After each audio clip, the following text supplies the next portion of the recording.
Well, today in Florida, day, April 18th. It's about, I don't know, 80 degrees. It's pretty nice. What I'm doing right now is getting ready to put my countertop in. I've already cut the doors out. Make sure you cut the doors out so you can get in there and work on the countertop. Because if you build your countertop and you get to crawl under it, surely you wouldn't be foolish or make the mistake of building your whole galley and then go, oh, now I got to cut the doors. Don't do that. All right, I'm putting some cleats up here. Put my counter on, and I cut those at an angle, and then I sanded them and knock that sharp edge off of here. So if you do bump into them, it's not going to be painful. All right, you can see I took a bit and kind of countersink the hole a little bit where I'm going to use a 1-inch screw through here, and it will stick out a 1/2 inch on the other side. It's not real crucial that these have big massive screws in them, because we're going to have 3-inch screws through the side into the countertop itself. What I'm going to do here, I've already had my measurements, and I'm going to pre-drill this part for the cleats. And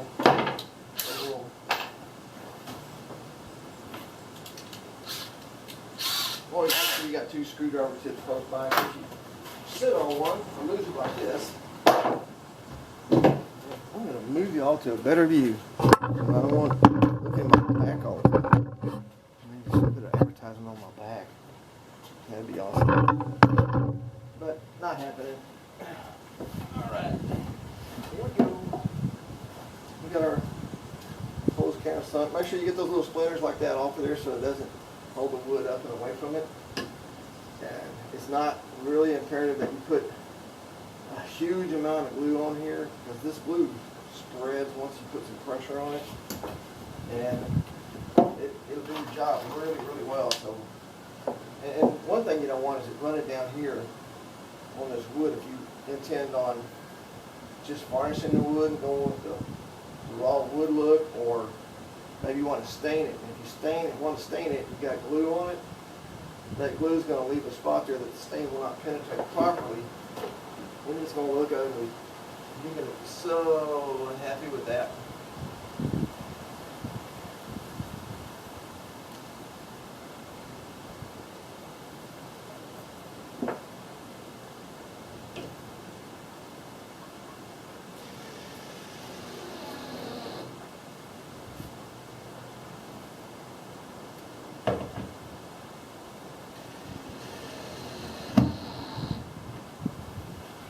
Don't freak out if it's a 1/2 of a 1/16 of an inch off, because I'm telling you, you can't make them perfect. I know I'm gonna make that one a little bit deeper. I measured it, I just didn't measure that one well.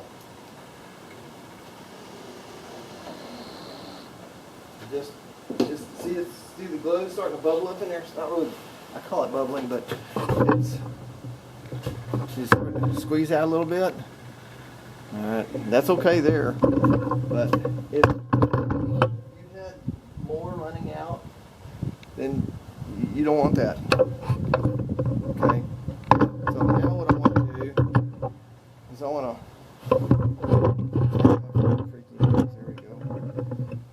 To make my pilot holes for my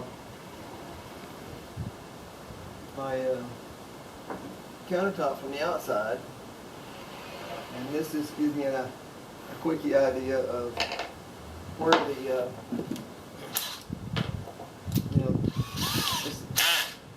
it's just faster. This is faster for me than going out there and trying to measure it. You drill your pilot holes first, and then you go on the outside with your countersink.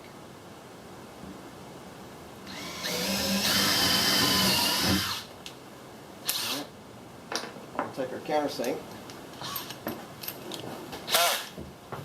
and then ponytail of wires. You only want to countersink it just enough to get the head of the screw just below the surface. Just below the surface of your work, so when I use Bondo to fill it in because it won't shrink and it won't crack. And believe me, it will outlast the wood.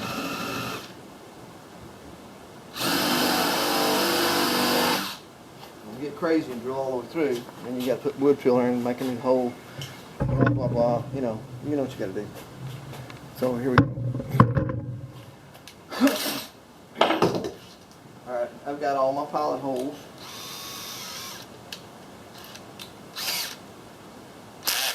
Now, I've already got that measured so that I know that it's going to accommodate the particular cooler we have in mind for this sweet little camper.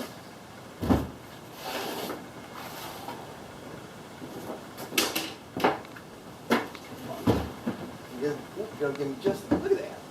That'll give me just enough room that if I want to put a slide under the cooler, I can do that. This cooler's not quite as tall as the last one. Maybe we can get a slide under there. Maybe. Alright, so let's get us a handful of screws.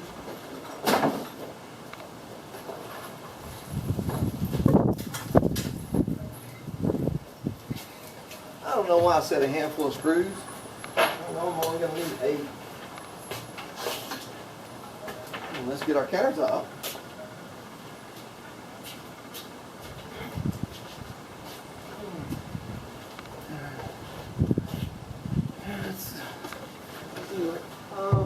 Let's add a little bit of glue. How about that?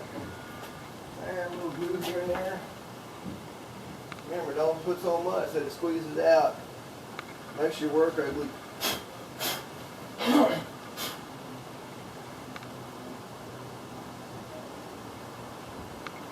You don't have to put these cleats up here, but I'm telling you, if you do, it will make your work so much easier. And you might want to look at the grain and see which side of the plywood you want to be looking at. Which side looks the best, or which side Home Depot didn't mar up too bad.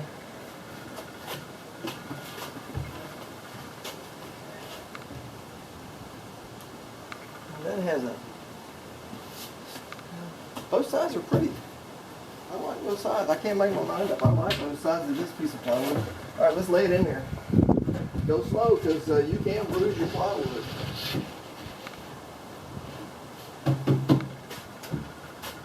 I cut this one just a 1/16 short of the width of the trailer, so I don't have any issues. I don't have to be forcing stuff together in here.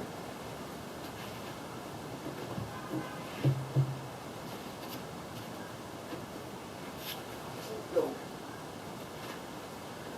And now we just take our screws.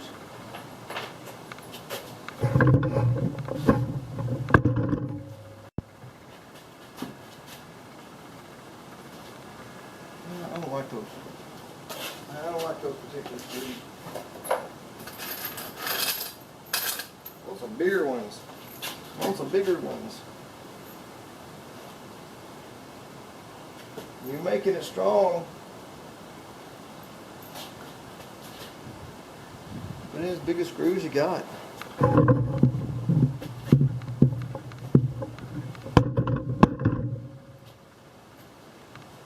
You know, that won't protrude out or be ugly, because we don't want it. We don't want to kind of help it and make it ugly. Make it ugly. There we go.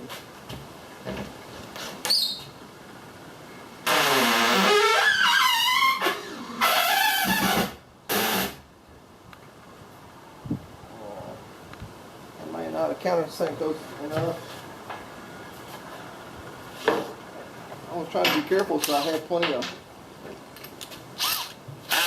wood left. I didn't want to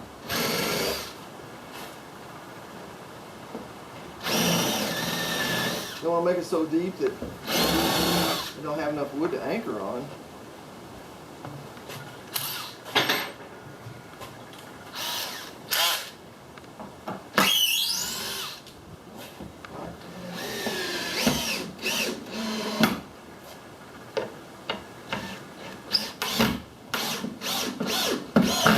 Make sure when you're driving these screws, that's not up or down. Have it just exactly centered, just as centered as you can possibly get it.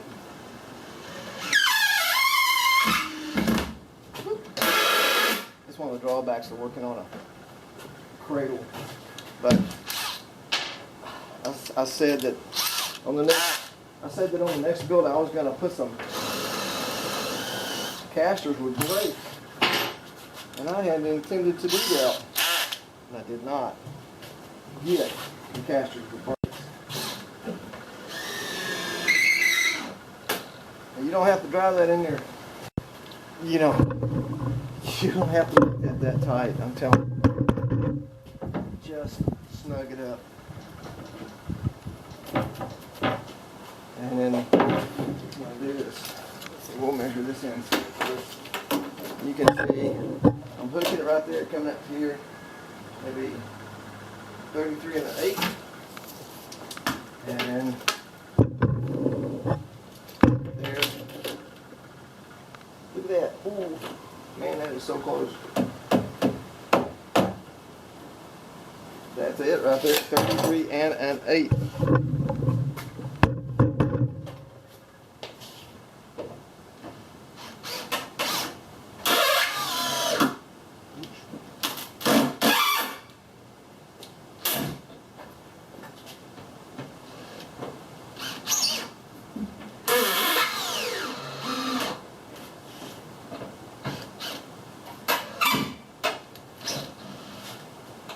I don't have to wait on that when I bend it.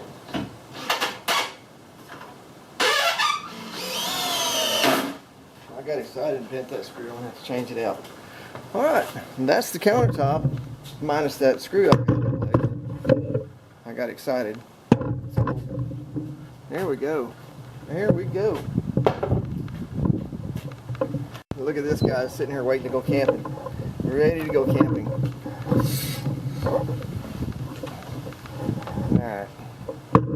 So this is the modified 5x8 Benroy. So hopefully next we can get to putting in a bulkhead just below.